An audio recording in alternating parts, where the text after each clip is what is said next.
Now we go from the region villages to something completely different. I want to invite you, I welcome you at the Ludwigsburg Castle. Please follow me in the entrance. We have a special permission because normally the castle, due to Corona pandemic, is closed. We have asked, and I think I would love to show you where the whole festival started 88 years ago. So this is the courtyard of that beautiful place. Some people call it Little Sister of Chateau de Versailles in Paris. And have a look to this stunning view of the place, of the inner courtyard. And isn't it amazing? We're gonna have a little walk through the castle and we'll have a little conversation with some artists because this is all about art and creativity now, this session. So here is an amazing entrance and I wanna start the tour here. The castle was built in 1704 until 1733, but it got a big fame much later because here after the Second World War, 1962, General Charles de Gaulle as president of France gave an important speech here to the youth of Germany, a reconciliation speech where he said amazing things. And we have prepared a little video which was recorded exactly here. Scott, can you play it? The trailer of Charles de Gaulle's speech, please.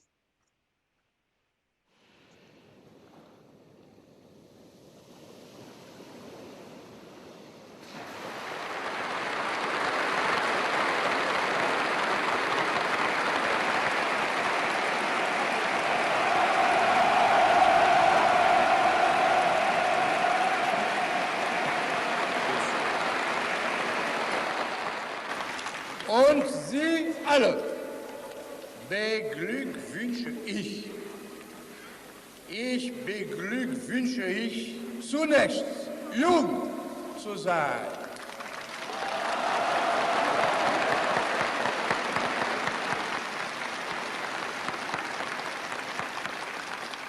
Man braucht ja nur die Flamme in ihren Augen zu beobachten, die Kraft ihrer Kundgebungen zu hören und bei einem jeden von ihnen die Leidenschaftlichkeit und in ihrer Gruppe den gesamten Umsprung mitzuerleben, um überzeugt zu sein, dass diese Begeisterung sie zu den Meistern des Lebens und der Zukunft auserkoren hat.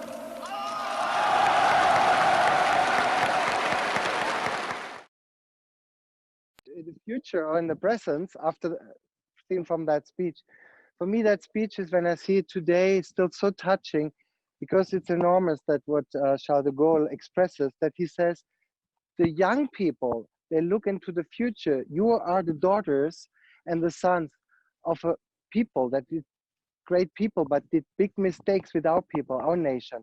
So the whole idea of getting together in peace was so important for the foundation of Europe. And we wanted to do here in the castle a project called Citizens of the World. Of course, it was also canceled, but now we can travel into the castle and I can show it to you. And I have a special guest with me that you will see in a minute.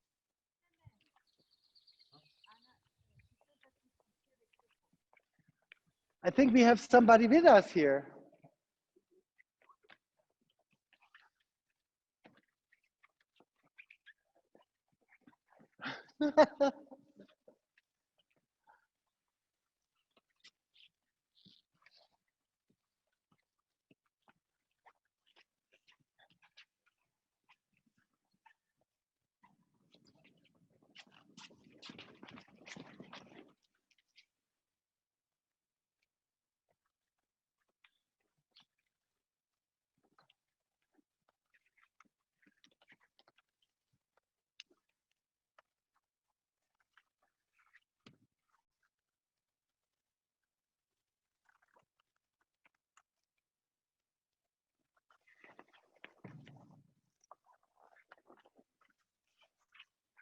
Sasha, what a surprise! You're here.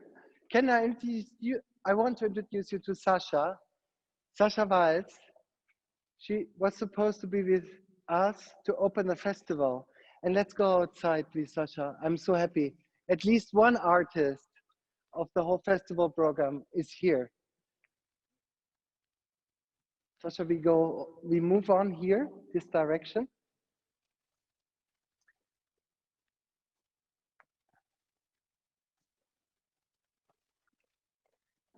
And while we're walking, Sasha,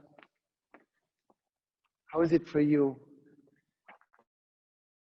Well, it's amazing to be in the castle, in this incredible hall. Well, we were supposed to open the festival with Dido and Aeneas, the opera by Purcell. It's a combination of dance, music, solist, choir, and I must say it was very sad that we had to cancel everything. And this was actually the opening idea to create another project that will give the artists that were supposed to perform the opportunity to do something creative. You have been maybe in the last days seeing some of the videos they call dance diaries. And these are solo works by the artists of Sasha Waltz and guests, so dancers that were locked down in their homes. And it was very difficult for them. First of all, they had no training, so they had to train in their own homes. And then for a long period of time to be not creative, to not perform, I thought I'd give them a task, how they can be active and also connected. And so I proposed certain solistic parts from the different pieces of the repertoire and to transform them into their environment where they were now locked in. And this was actually the situation. So some went on the roof of their apartments, some went in and confined themselves even more. So maybe stayed in a staircase, or they locked themselves in the bathroom even. Shall we have a look to this one? Yes. I think, Scott, while we keep walking through the castle, I wonder if you could find the trail of Lorena. You know Lorena?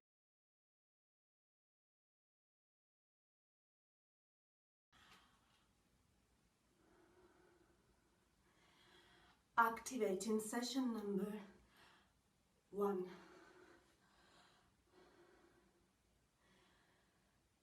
I have these thoughts in my mind I can't take out.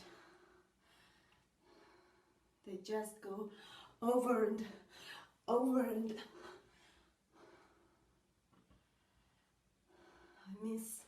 I miss the touch, I miss the skin, I miss the way he used to look at me.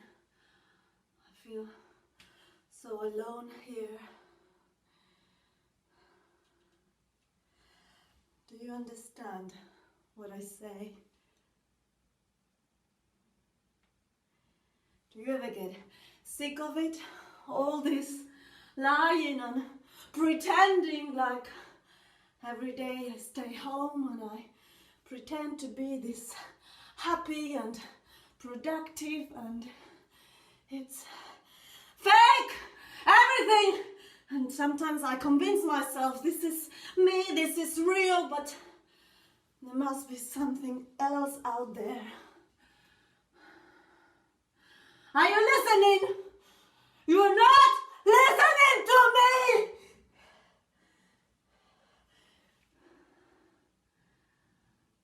I feel like they're watching us. Every movement that we do, they are anticipating our thoughts, analyzing who we talk to. Do you feel it too? can you say something? Bitte, wo bist du?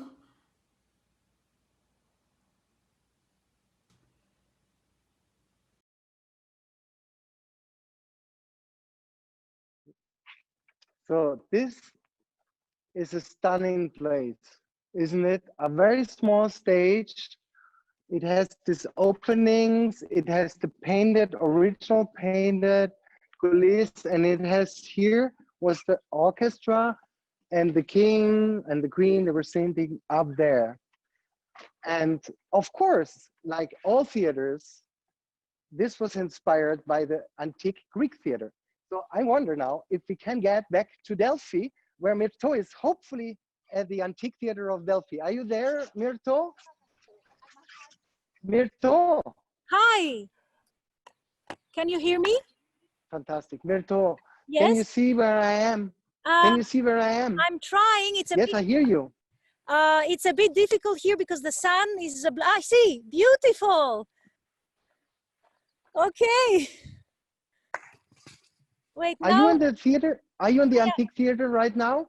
yes, I'm in the amphitheater with some humans. Fantastic. Here. Wow. From Brazil, from Austria, Great. and from Moscow, and from Moscow. Wow, beautiful. So I'm so happy. Here is the amphitheater that the first modern tragedy was performed. I mean, the revival, to put it better. The first revival of ancient Greek tragedies ever in the 20th century was staged here. This is the amphitheater. And this has a special, a special echo because you see here the rocks, the Fedriat rocks. So when the actors perform, you can hear after some seconds their voice coming back. And there are many directors that have used this as part of their performances. Directors have used it so that the actors perform together with their echo. So it's very interesting. Thank you, Myrto, for sharing that with us. Myrto, I want to say something here because this is a very emotional moment for me, because what we're doing now, thanks to technology, we're connecting an ancient site that is important for World Heritage with another World Heritage site. Many hundreds of years are in between, but they are connected for humanity. And Friedrich Schiller was born actually in Marbach and went to school in Ludwigsburg. And guess where he saw his first theater performances? Because his father has worked in the castle. So he came to see his first plays here and got inspired to be a writer. And I think that connection makes a lot of sense later. Thomas Björkman will also speak about Schiller, I think, he told me. And we are really like, it's like a chain of pearls that build on each other, or somehow cycles that are closing each other. Creation, I mean, Schiller was very much into the idea that creation is all about humanity. So I think it's a big moment for me, not only to stand here, but same time be connected with Delphi, Myrto. Maybe get to you back later. We continue our little walk through the castle now. Okay. Yes, we're ready for the Canto video. We're ready for the Canto video. But Tiliakos, yes. Then, and maybe I should say a few things about the Canto video before you show it, if Jochen is not connected. I can't see Jochen, so if you could say a few things, I'll get the Canto video ready. About the Canto video, because that's one of the most beautiful initiatives that already came out of our Delphic meetings. When we met the second year, Baritone Dimitris Tiliakos was with us in Delphi. And he got so inspired by our conversations that he called me afterwards and said, I have a dream, I have an idea, I have a project. I never thought I could do it. I never dared go ahead and create it. But now I feel the time has come. He comes from Rhodes, beautiful island of Rhodes with this amazing old city. And he wanted to create a festival in the old city of Rhodes. He had the name ready, Canto, the Human Voice Festival. I don't want to tell you more because I think you should discover the video first. And I know that somewhere in the audience, even if we have lost Jochen, Dimitris Tiliakos must be around. So I would like him to speak afterwards. But Scott, you can show the video now. Thank you very much.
For me, it's very important to connect with the human being. The church is just the church and it's waiting for us.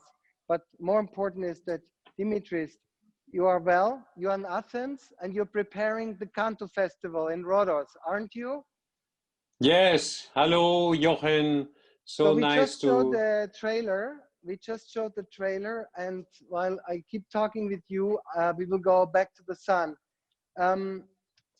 So Canto is all about the human voice, the Human Voice Festival.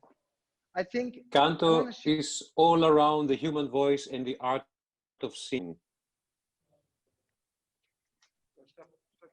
It was so beautiful to have... Sorry, keep talking, I hear you. Oh, okay. I was saying that it was so touching to see the video again. I see it every day, 10 times. And thanks to Stefan Talneau, who is the director of this video, we created by the end of February, before the pandemic. So I will speak a little bit about Canto Human Voice Festival. Thank you, Alexandra, and Jochen for inviting me here in this meeting. And thank you that World Human Forum is helping this idea and this dream to become true. I want to say just a few words that the Canto Festival, Canto Human Voice Festival is the whole title, the whole name, is an unconventional festival that is themed around the art of singing, the human voice. It's a celebration festival that celebrates this artistic expression. It's a festival without borders, and we are dreaming to create a meeting place in Rhodos, and especially the medieval city of Rhodes, and a space for interaction between Western and Eastern civilization, because Rhodes was always and still is a crossroad of the civilizations. Also, Canto Human Voice Festival will be a learning platform, educational platform for the art of singing, and a platform for the dialogue. So in this platform, we can discuss and we can think and we can make a dialogue for the nature for many things of our life. So this thank you. I will continue to tell you. Yeah. No, Dimitris, we are very happy about that and that we can work together with you. I think we are maybe getting back later, but there's still another artist waiting I wanted to share. One other thing before we say bye for the moment, because we will still be connected the whole afternoon, I think. What was very touching for me was also, I mean, there are many connections, but one was to do the Human Requiem with you and Marlies Peterson. The other day she was with us in Athens in Megaron and shooting in Elefsina.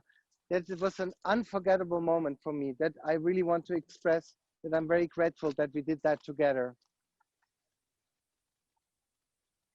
Yes, I will always remember this experience. And I think we will share with the whole community of World Human Forum also the Canto platform and the festival.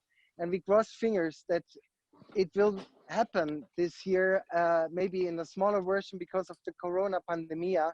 But for sure, we will help that this festival will grow and will develop. Thank you so much for connecting, Dimitris. Thank you. Thank you. Scott, can you help me now to find Alondra? She should be there also. Alondra de la Parra. Alondra. Hi, Johan, I'm here. Oh, fantastic. It's so beautiful to see you in Ludwigsburg. Yes, oh my God. I really missed so much the concert. I mean, did you hear now? I spoke with Dimitris Tiliakos, who was supposed to give a concert in that beautiful church. And now with you, you were like our main artist as a conductor for the festival here. And we were supposed to do the Beethoven 7th Symphony and the Mendelssohn Summer Night Dream. But now you cannot do not so much, but you still are creative. And this session is about creativity, how we get over every crisis. Do you want to share with us how you are feeling at the moment as an artist who was super busy all the time and all of a sudden come to a full stop? What does it do with you emotionally, and what does it make with your creativity as an artist?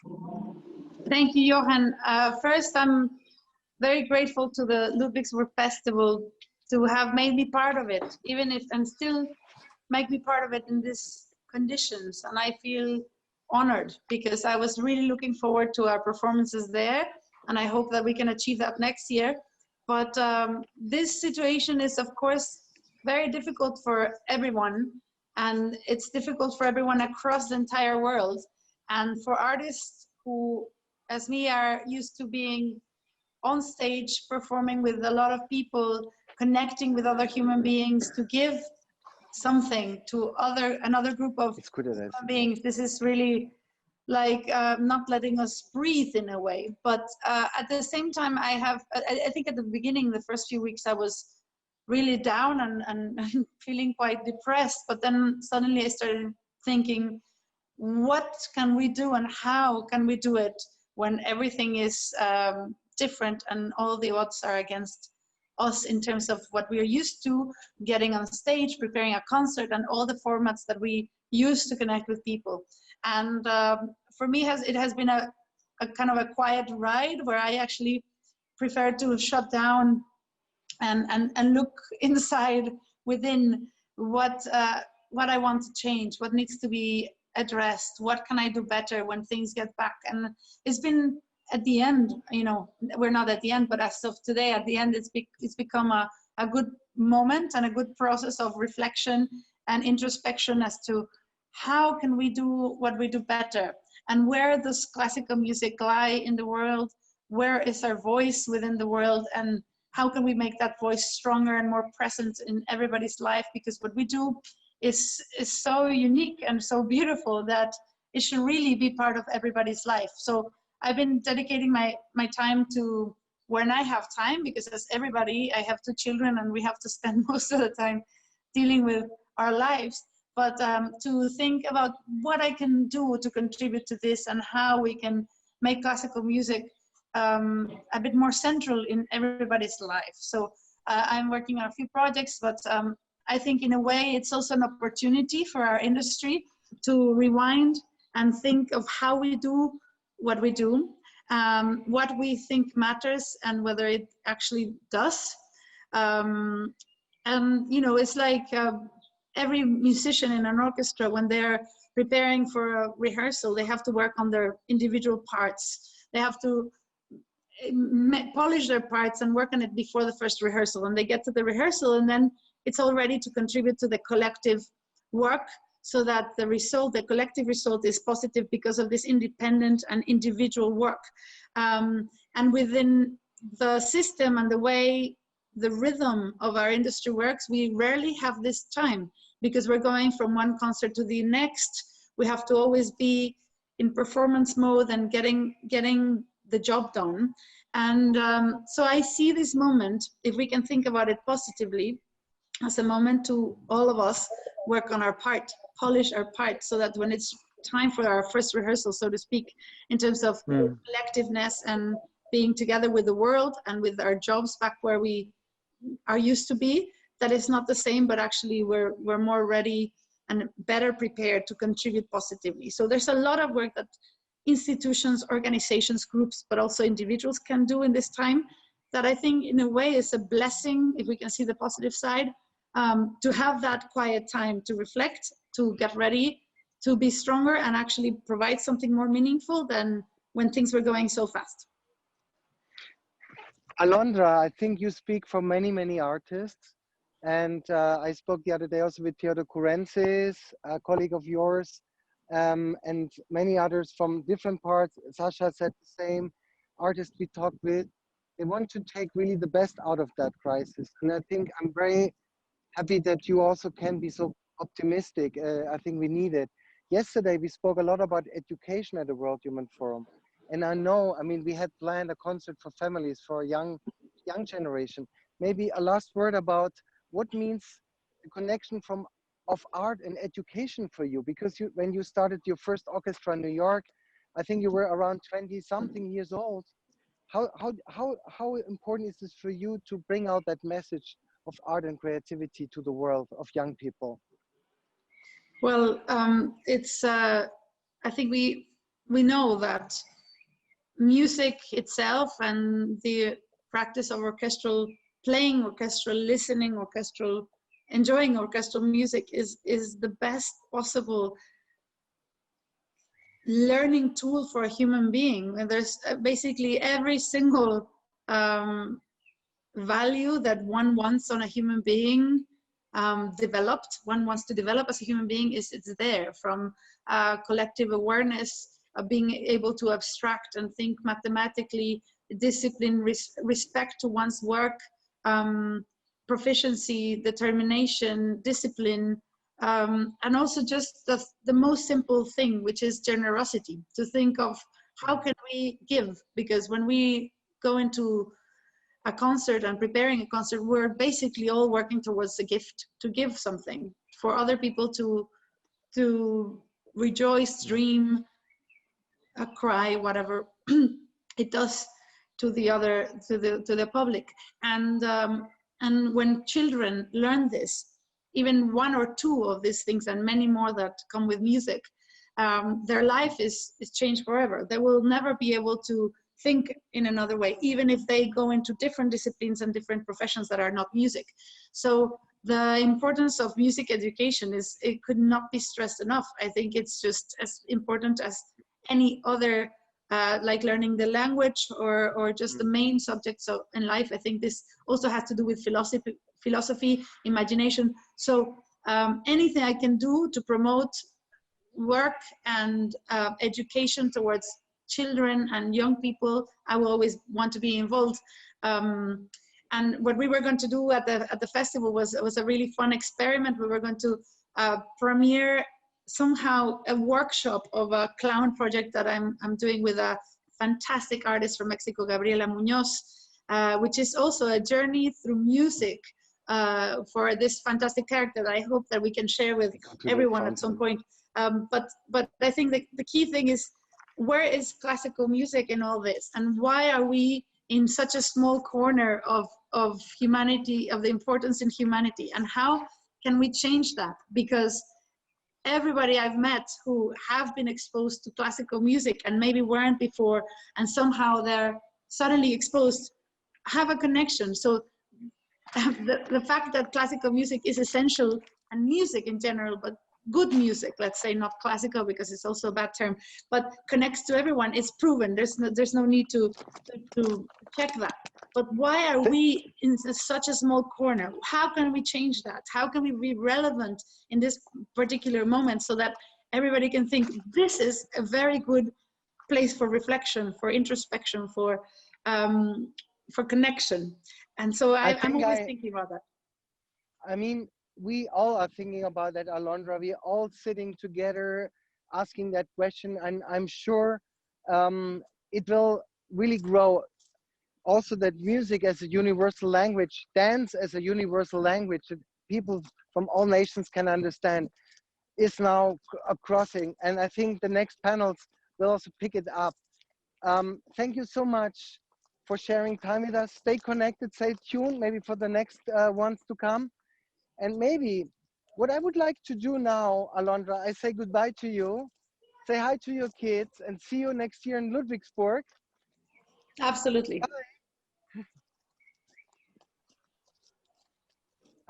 Scott? Yes, Scott? Johan, yes. Now it would fit very beautiful if you could play, because that's connecting what Alondra said, what Sasha said, and what Dimitris Tiliakos said.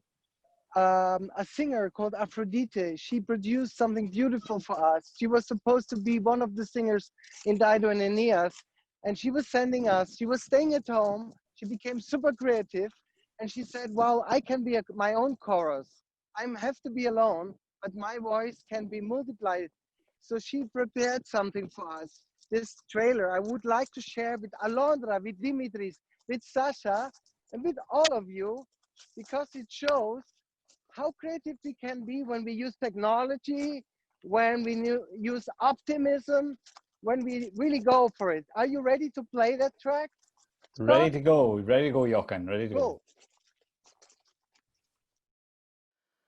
Cool.